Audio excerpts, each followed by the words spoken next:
Muy buenas tardes. Estamos el día de hoy con el abogado Román Morales López en charlas con el jurista. Y es un abogado que ha tenido una trayectoria multifacética, ha hecho parte de juzgados, es litigante, ha sido profesor universitario. Doctor Román, el día de hoy el énfasis es un programa para el ciudadano de a pie. Y vamos a hablar el tema de créditos de vivienda. Sí. Doctor, explíquele a la gente qué son los créditos de vivienda.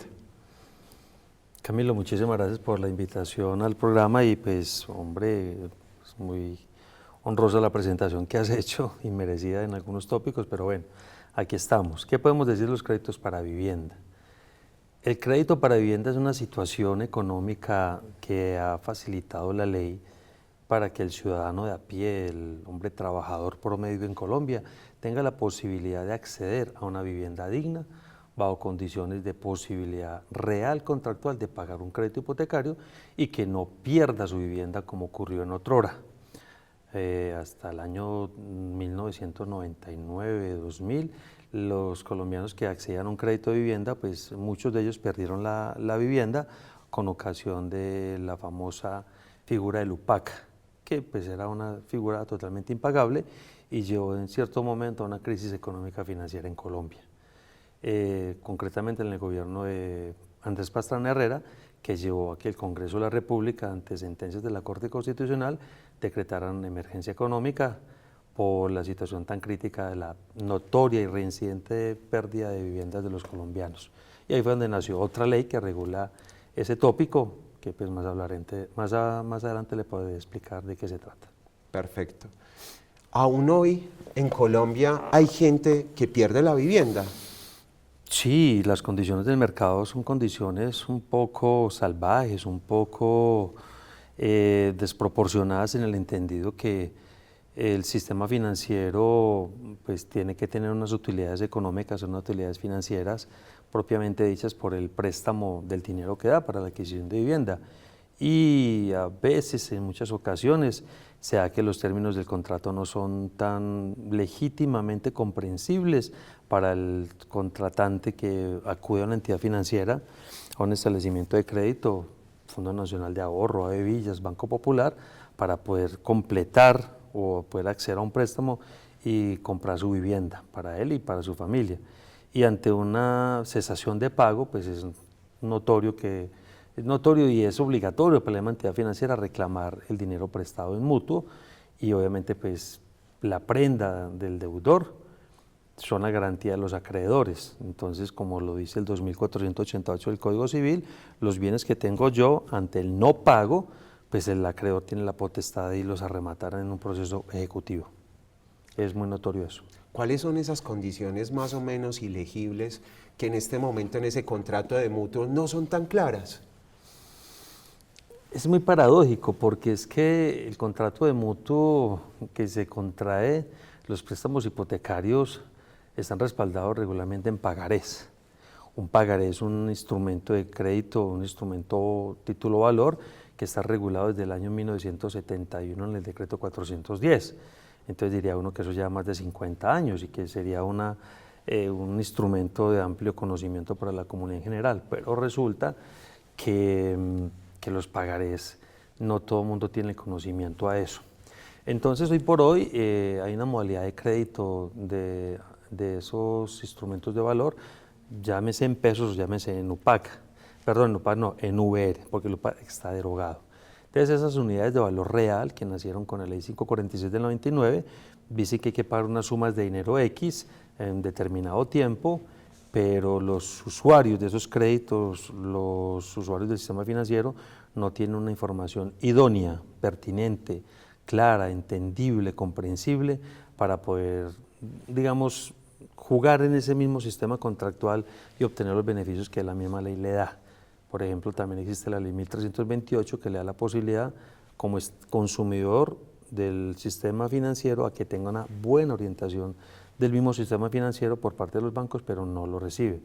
¿Eso qué genera? Genera una especie de ignorancia cultural, Ignorancia cultural porque el banco necesariamente pues, sabe a qué está jugando, sabe en qué términos presta el dinero, sabe bajo qué condiciones presta el dinero. El señor prácticamente o la familia, la persona que acude a un sistema financiero para tener dinero para comprar su vivienda es un contrato de adhesión. Yo me adhiero a lo que me diga el banco. Sin embargo, esa circunstancia de adhesión no es tan absoluta porque el banco y la misma ley tiene que darle información al usuario, al deudor, al créditohabiente para poder solventar esa capacidad de pago, pero no lo hace. Viven casi que en una oscuridad, en una zona caliginosa de información que les lleva a perder sus viviendas con mucha frecuencia.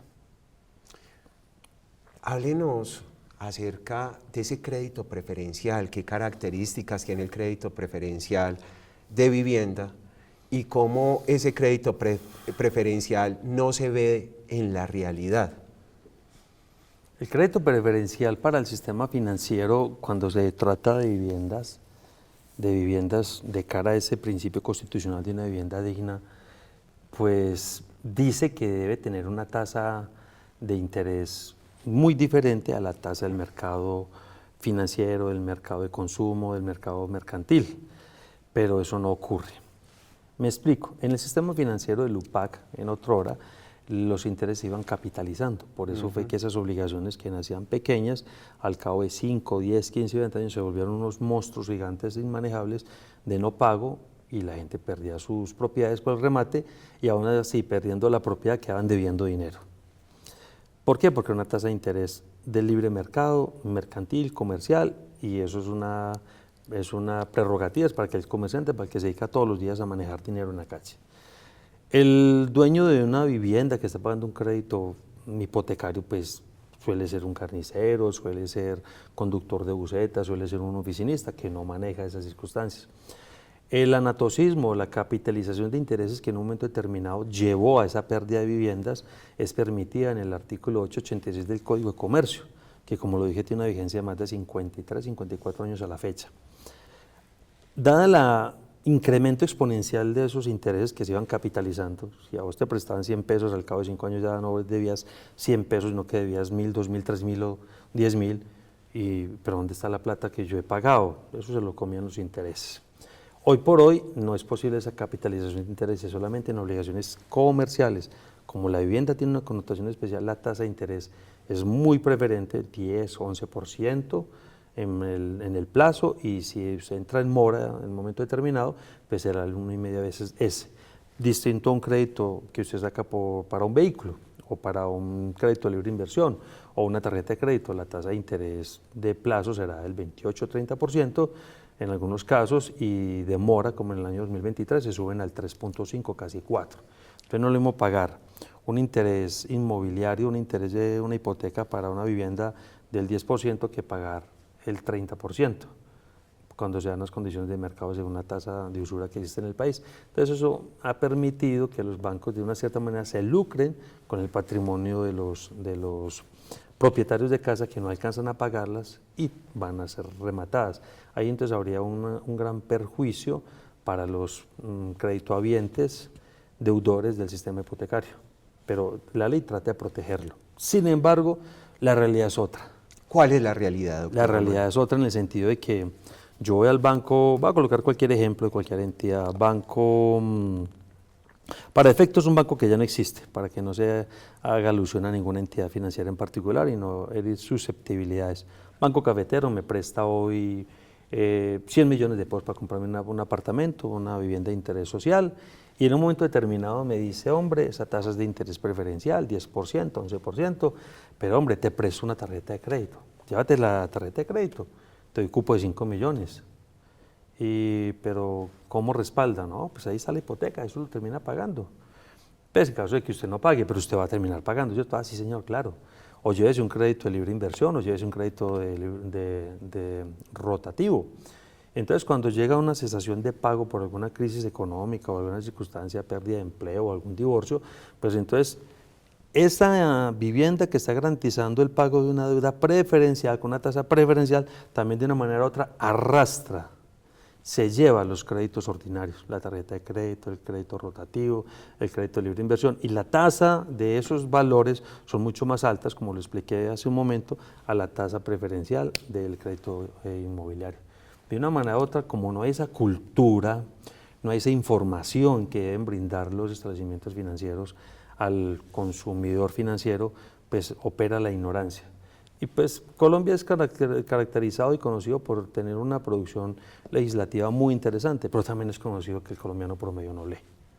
Entonces, si no conocen, por ejemplo, la ley 1328, que señala los derechos que tiene frente a las obligaciones de las entidades bancarias de entregar una información clara, transparente, comprensible, casi que la entidad en un marco de conocimiento científico, normativo, jurídico, contable, tiene que bajarse a esas escalas de ignorancia cultural que maneja su usuario, pero no lo hace.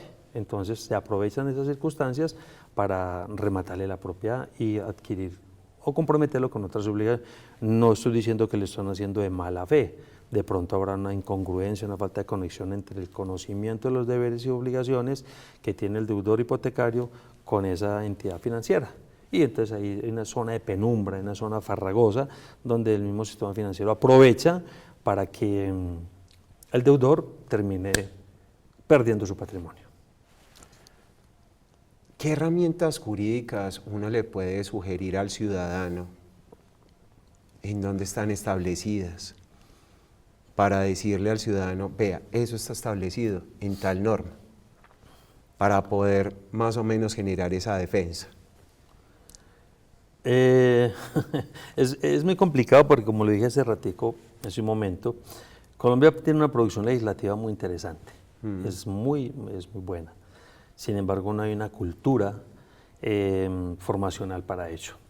Y cito un ejemplo, la ley 1029, si no estoy mal, del año 2006, indica que en todos los colegios, centros de enseñanza, educación básica, primaria, secundaria, se deben enseñar valores de los principales contratos usuales en Colombia, nociones de derecho de familia, nociones de derecho laboral.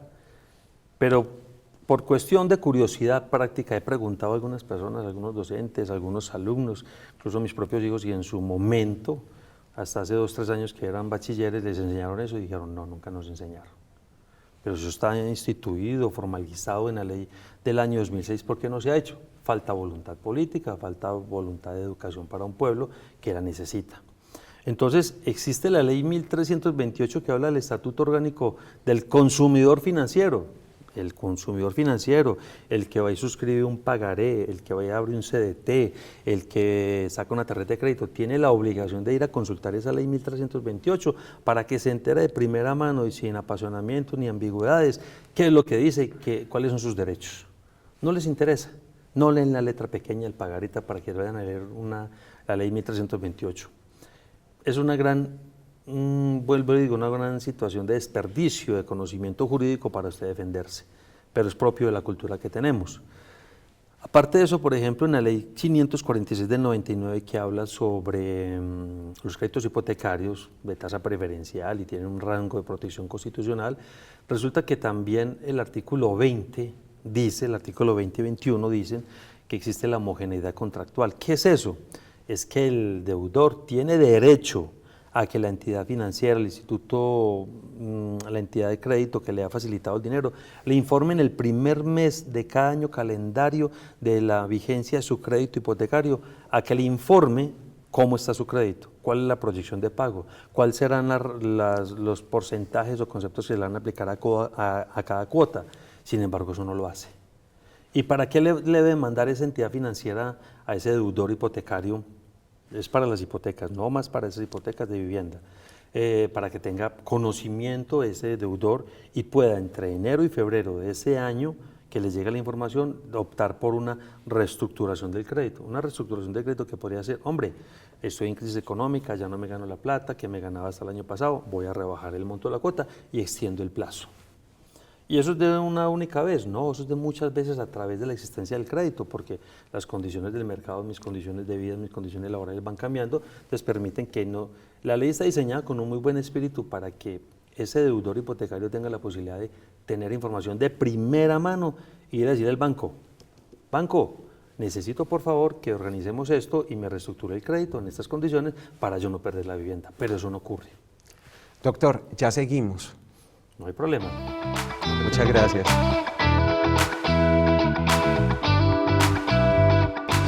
En Servigas, Cintas y Lujos, sabemos lo importante que es que tu vehículo esté siempre en perfectas condiciones. Por eso, ofrecemos mantenimiento preventivo y correctivo para vehículos livianos y pesados a gasolina, diésel y gas natural vehicular, sin importar la marca o modelo. Mantén tu vehículo a punto y asegura tu tranquilidad en la carretera. Contáctanos y agenda tu cita.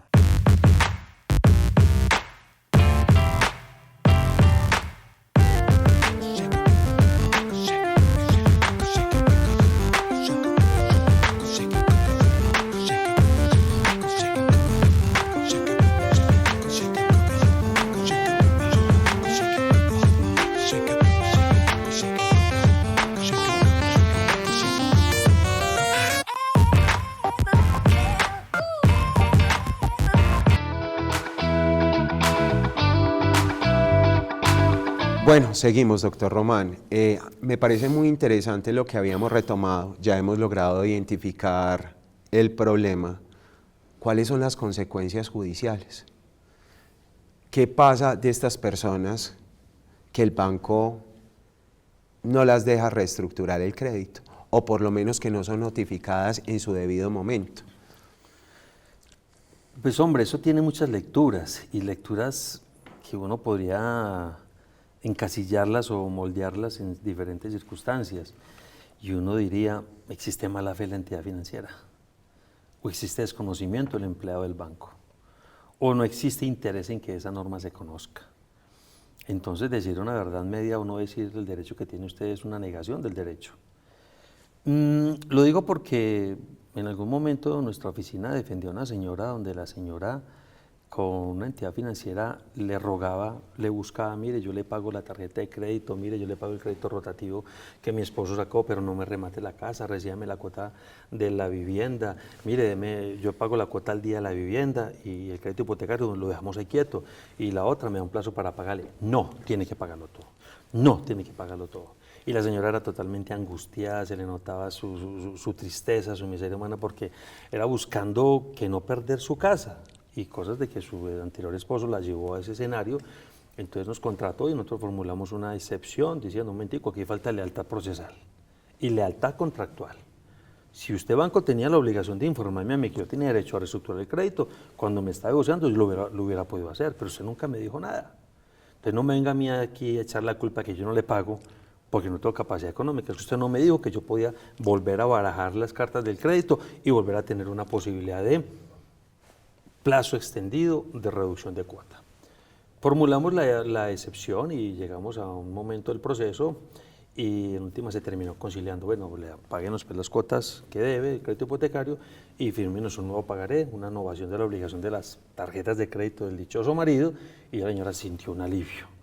Pero ¿qué hubiera pasado si no hubiera encontrado a alguien que hubiera propuesto esa excepción de falta de homogeneidad contractual del artículo 20 de la ley 546 del 99 y se hubiera encontrado con unos tosudos litigantes del banco que la estaba ejecutando, hubiera perdido la casa? Doctor, una pregunta ahí porque pues yo le estoy hablando como ciudadano, ¿qué es la innovación? La innovación es cambiar una deuda por otra. Si bien el señor esposo de esta señora que nos buscó tenía una obligación suscrita con el banco, con unos pagarés, con las tarjetas de crédito, esa entidad decidió matar, cancelar, extinguir, fenecer esa obligación y trasladársela a la señora firmando otro documento. Entonces es una nueva obligación que nace por una que estaba anterior. Eso es novar. También me preguntó usted hace un momento, Camilo, sobre qué consecuencias judiciales hay. Para mí, que he venido haciendo en los últimos 6 meses un rastreo de los remates en Colombia, estoy consultando El Tiempo, El Espectador y La Patria cada fin de semana, donde he visualizado que cada fin de semana sacan a remate, a una pública subasta, aproximadamente entre 20 y 35 propiedades en todo el país. Eso pues que sin consultar las otras fuentes periodísticas, periódicos de la costa o del oriente del país. Solamente consultando esas 3 fuentes periodísticas, uno dice, hay 35 propiedades que se rematan o que salen en promoción de remate semana por semana, 70 en 15 días, 140 casas a remate en un mes en el país. Multiplique eso entonces por 10 meses, serían 1.400, serían casi 1.680 propiedades en el país. Para mí creo que es un problema de política económica del Estado que está desatendiendo eso. Es una aplicación de una política financiera de las entidades donde solamente le interesa recuperar ese crédito.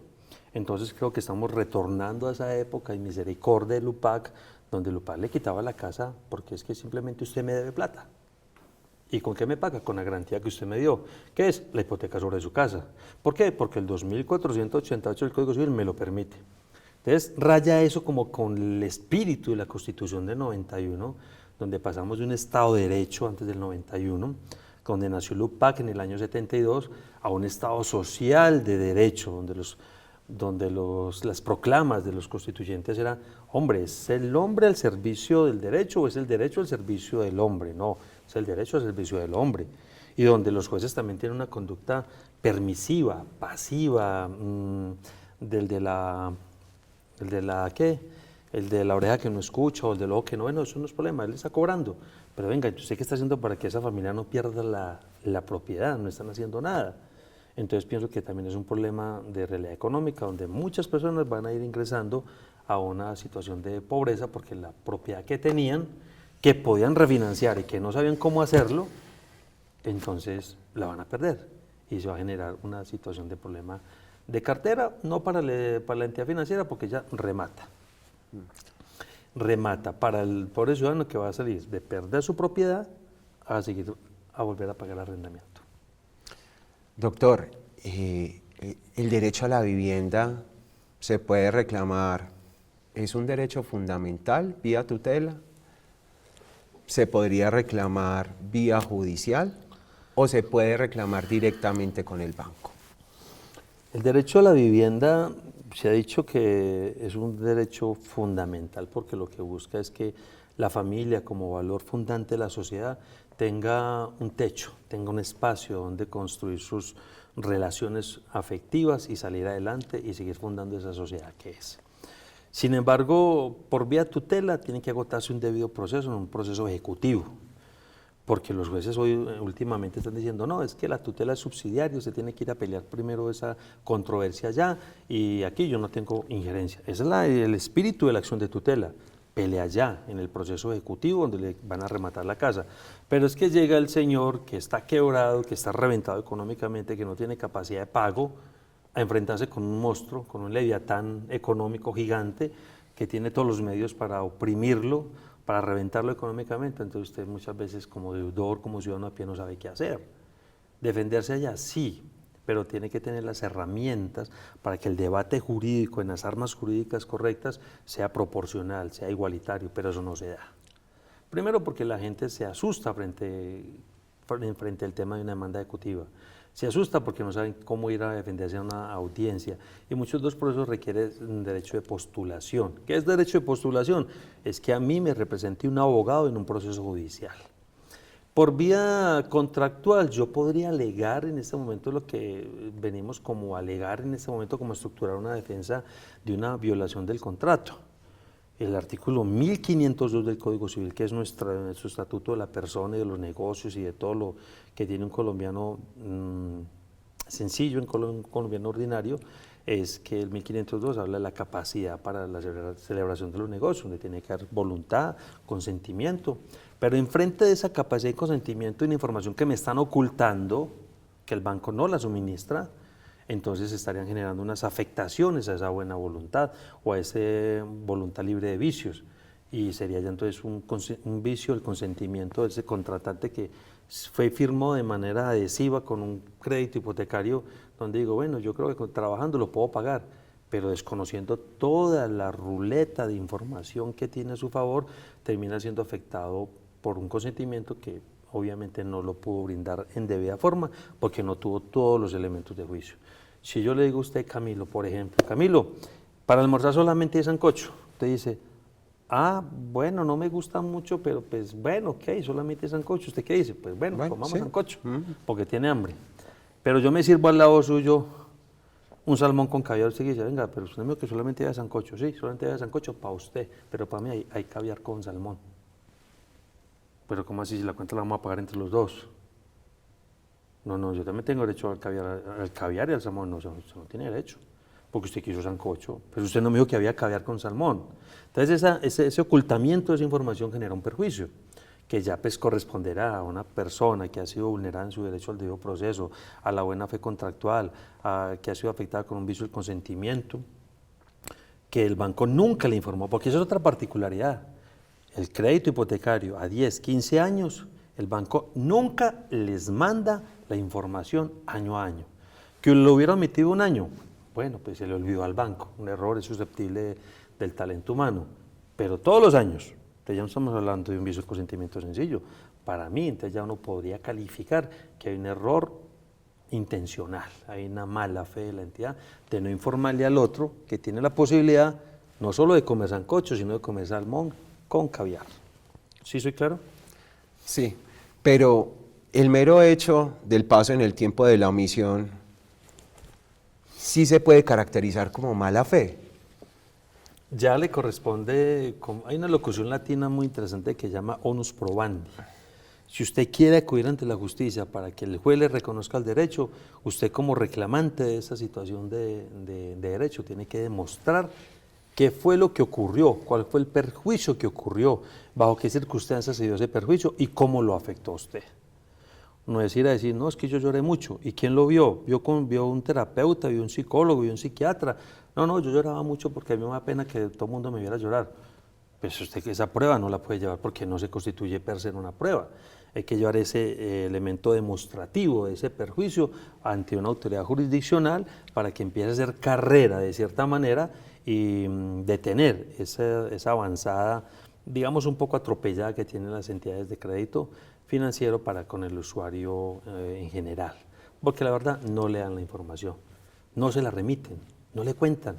Y la ley 1328, vuelvo y la reitero, Estatuto del Consumidor Financiero. Hay dos leyes muy importantes en Colombia, aparte de tantas. La 1328 que habla del Estatuto del Consumidor Financiero, porque todos somos consumidores financieros, y más con esa idea de bancarizar al Estado colombiano, pues vamos a tener una relación con los bancos. Pero esa es para el sistema financiero, y está la ley 1480.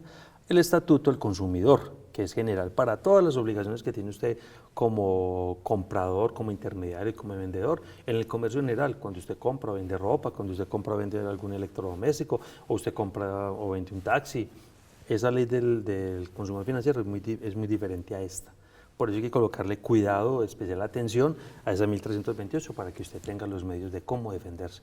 Y lo tendrá que iniciar ante un juez, ante un proceso de reclamación de una indemnización, pero demostrando cuáles fueron sus verdaderos perjuicios. No solo es hablar por hablar. Perfecto. Doc, ¿ha habido casos donde el banco le ha hecho a usted caso cuando ha ido a alegar esta clase de vulneraciones? Es muy particular porque hemos estado buscando, llamando a varios deudores de todo el país. Tenemos unas plataformas en la oficina donde nos permite consultar qué procesos ejecutivos hipotecarios aprobaron remate.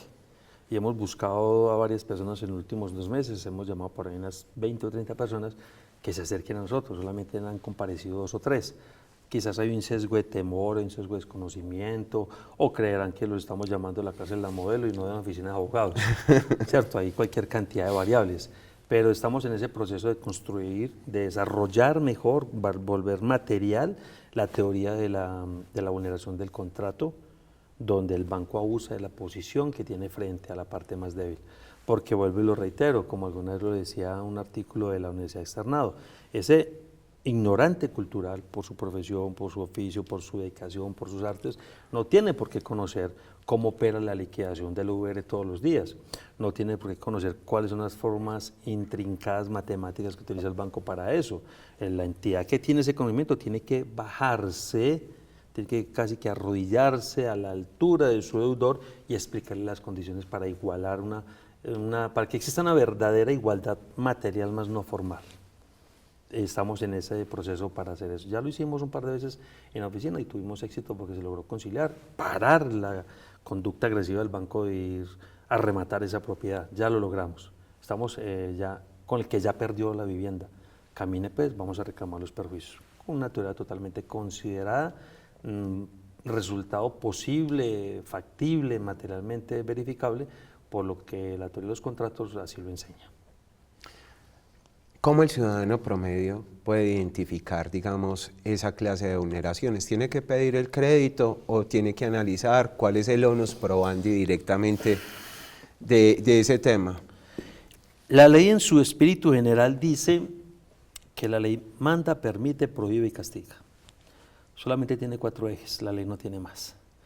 Y la misma ley 546 y las diferentes circulares de la Superintendencia Financiera le dice a las entidades financieras, a los bancos, usted infórmele cada año a su deudor hipotecario en qué condiciones está su crédito, cuál es su proyección de pago este año y si va a optar por una refinanciación o reestructuración.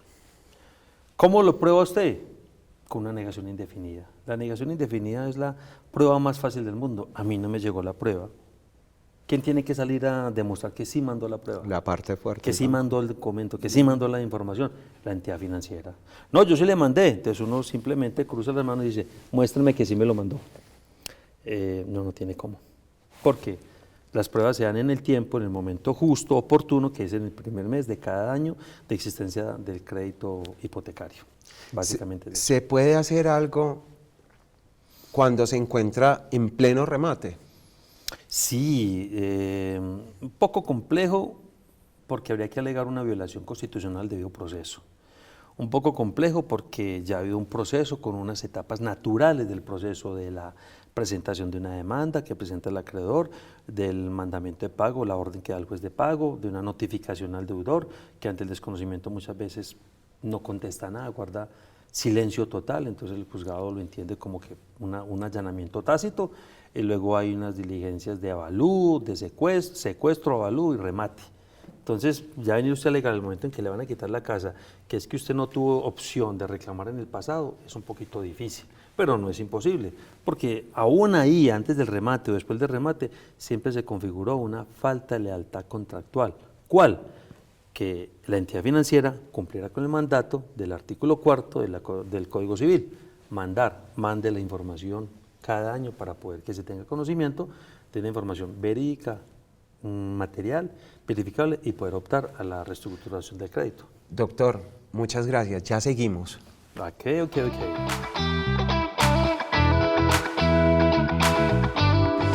En Servigas, Cintas y Lujos, sabemos lo importante que es que tu vehículo esté siempre en perfectas condiciones. Por eso, ofrecemos mantenimiento preventivo y correctivo para vehículos livianos y pesados a gasolina, diésel y gas natural vehicular, sin importar la marca o modelo. Mantén tu vehículo a punto y asegura tu tranquilidad en la carretera. Contáctanos y agenda tu cita.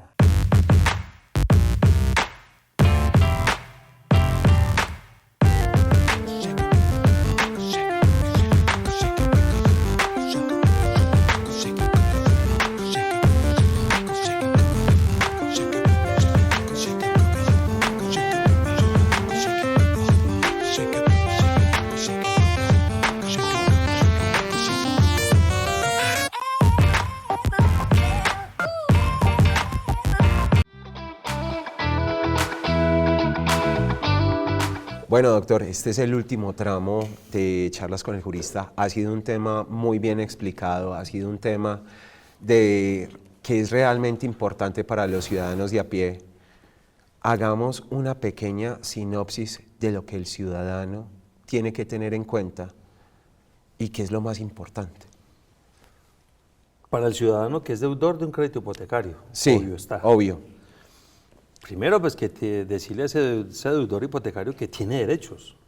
No solo tiene la obligación de pagarle al banco, no, tiene un catálogo de derechos interesante desde la ley 1546, de la ley 546 de 99, que establece ese nuevo sistema de pago a las deudas de crédito hipotecario, que vuelvo y retomo, reemplazó el UPAC por lo altamente nocivo. Segundo, que esa tasa de interés que tiene es una tasa de interés bastante benevolente, no tan benevolente como en otros países, pero al menos no es la tasa comercial. Tercero, que ese deudor hipotecario también lo ampara la ley 1328, donde le da la posibilidad, es más, le da el derecho completo de que el banco le esté informando las condiciones contractuales para que sepa qué puede reclamar, a qué se atiene y dónde puede reclamar. Cuarto, podríamos catalogar, definir que el hecho de que lo lleven a un escenario judicial no significa que va a perder la casa ipso facto, no.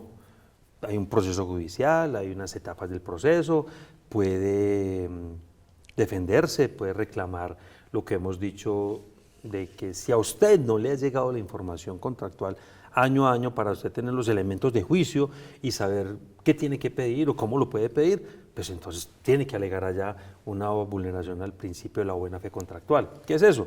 Que si yo me porto de una manera, mi contradictor contractual se tiene que portar de la misma manera, respetando el principio de buena fe en los contratos. Otro punto adicional es que si se encuentra ya con la casa rematada porque nunca recibió la información, pues puede consultar con una persona que tenga conocimiento pleno, exacto, concreto, detallado de la realidad económica de su crédito hipotecario para que le ayude a restablecer de cierta manera ese desequilibrio contractual que tuvo. Y eso lo tiene que hacer con un abogado civilista, en principio, que conozca los dimes y diretes, principios, desarrollos y fines de la noción del contrato desde el 1494 del Código Civil. El Código Civil nos da esas pautas del contrato, nos da unos lineamientos para ambas partes, para el banco, para el prestante, para el prestamista, para todos ellos nos da unos lineamientos básicos de conducta, que la ley también lo protege, que el texto constitucional de 91 también lo protege para que no pierda su vivienda y para que su familia no esté al garete de volver a alquilar vivienda cuando ya tenía un patrimonio consolidado. Lo más importante de todo es que, hombre, que se sepa asesorar, que se sepa buscar una debida defensa para que no pierda el patrimonio y que pues, si el juez en un momento determinado en un proceso judicial que ha sido llevado a los estrados para reclamar el pago de ese crédito hipotecario, pues hombre, le tiene que colocar cuidado. Si el juez no lo ha colocado, entonces le convendrá señalar el espíritu filosófico de las sentencias de Ciro Angarita Barón, donde dice, hombre, el juez ya no es un invitado de piedra al proceso, es un actor de carne y hueso que debe propender por la materialización del derecho fundamental de los ciudadanos en general. ¿Qué más podemos indicarles al ciudadano a pie, a ese contratista, que esté muy pendiente que la ejecución del contrato desde el momento del desembolso, desde el momento en que empieza a vivir en su vivienda nueva, con una deuda y un pasivo gigante encima, que cada mes guarde los comprobantes de su extracto bancario y que cada año verifique que el banco sí está cumpliendo con la función que le impuso la ley desde el artículo 4 del Código Civil. Recuerda, la ley manda, permite, prohíbe y castiga. Y si la ley mandó al banco a que le diera información y no lo hace, la consecuencia natural es que lo castigue, porque existe de manera irrefutable, de manera ineludible, de manera palmaria, evidente, clarísima, potísima, que ha habido una omisión malintencionada de la entidad financiera para sacar mejor provecho. Y que cuando vaya a tener un crédito adicional, diferente al crédito hipotecario que es preferencial, pues no se deje ajustar, no se deje incluir, no se deje meter esa deuda del pagaré, de la tarjeta de crédito, de esa deuda del crédito libre de inversión a un crédito hipotecario que tiene una naturaleza especialísima para su pronto pago o su pago a través diferido en el tiempo. Listo, doctor. Regálenos, por favor, en dónde lo podemos contactar, cuál es el nombre de su oficina. Nuestra oficina está ubicada actualmente en la calle 24-22-13 en la ciudad de Manizales, en la famosísima calle del Tango, y en baluarte histórico de nuestra ciudad. Próximamente en feria será mucho más notoria esa presencia. Edificio San Fernando, oficina 401. Román Morales, abogado. Tenemos una experiencia ya de 30 años metidos en el mundo del derecho. Venimos desde las bases, desde los cimientos primarios del derecho y pues creemos, consideramos y estimamos que tenemos la suficiencia conceptual, neuronal, cognitiva, jurídica para apoyarlos y ayudarlos a salir de esa situación farragosa, de calamidad doméstica para poder equilibrar su situación contractual con esa entidad de crédito que ha vulnerado de cierta manera sus derechos. Y nuestro teléfono de contacto, pues obviamente será el 320-564-2013 y el teléfono de contacto es Morales y Abogados, el correo electrónico es moralesyAbogados@hotmail.com. Doctor, muchísimas gracias por la entrevista, muchísimas gracias por su tiempo. Lo volveremos a llamar nuevamente y espero que acepte nuestra llamada. Que no sea una frase de cajón, no me llame, yo te llamo, porque por aquí estaré viniendo a preguntar por ustedes. Muchísimas gracias, Camilo, por la invitación y espero que haya sido y sea en el futuro de mucha utilidad para todas las personas que puedan detallar, mirar, observar esta entrevista. Gracias a todos.